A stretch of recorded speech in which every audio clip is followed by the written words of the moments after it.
ID பங்குகளின் விற்பனை எதிரொலியாக சென்செக்ஸ் மற்றும் நிஃப்டி ஆகியவை வெள்ளிக்கிழமை காலை சரிவுடன் வர்த்தகமாகி வருகின்றனர்.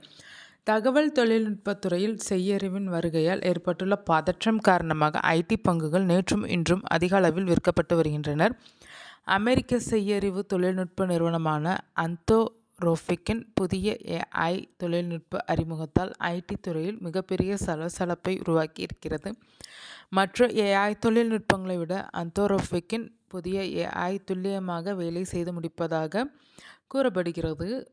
ஐடி துறையில் பெரும்பாலான அவுட்சோர்சிங் வேலைகளை இந்த ஏஐ சிறப்பாக செய்து முடிப்பதால் அந்த வேலைகளுக்கு ஊழியர்கள் தேவையில்லை என்ற நிலை ஏற்பட்டுள்ளதால் ஐடி பங்குகள் கடந்த சில நாட்களாக பெரும் அடியை சந்தித்து வருகின்றனர். இதன் எதிரொலியாக மும்பை பங்கு சந்தை குறியீட்டு எண் சென்செக்ஸ் 743.65 புள்ளிகள் சரிந்து 82,931.27 புள்ளிகளிலும், தேசிய பங்கு சந்தை குறியீட்டு எண் நிஃப்டி 226.90 புள்ளிகள் சரிந்து 25,580.30 புள்ளிகளில் தொடங்கியது.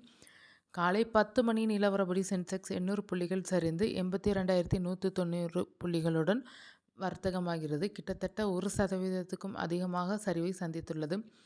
அதேபோல் தேசிய பங்கு சந்தை குறியீட்டு எண் நிஃப்டி 250 புள்ளிகள் சரிந்து 25,553 புள்ளிகளில் வர்த்தகமாகி வருகிறது. நிஃப்டி 50 உள்ள முன்னணி ஐடி பங்குகளான TCS, HCL, Infosys, Tech Mahindra, Wipro உள்ளிட்ட பங்குகள் 6% வரை சரிவை சந்தித்துள்ளனர்.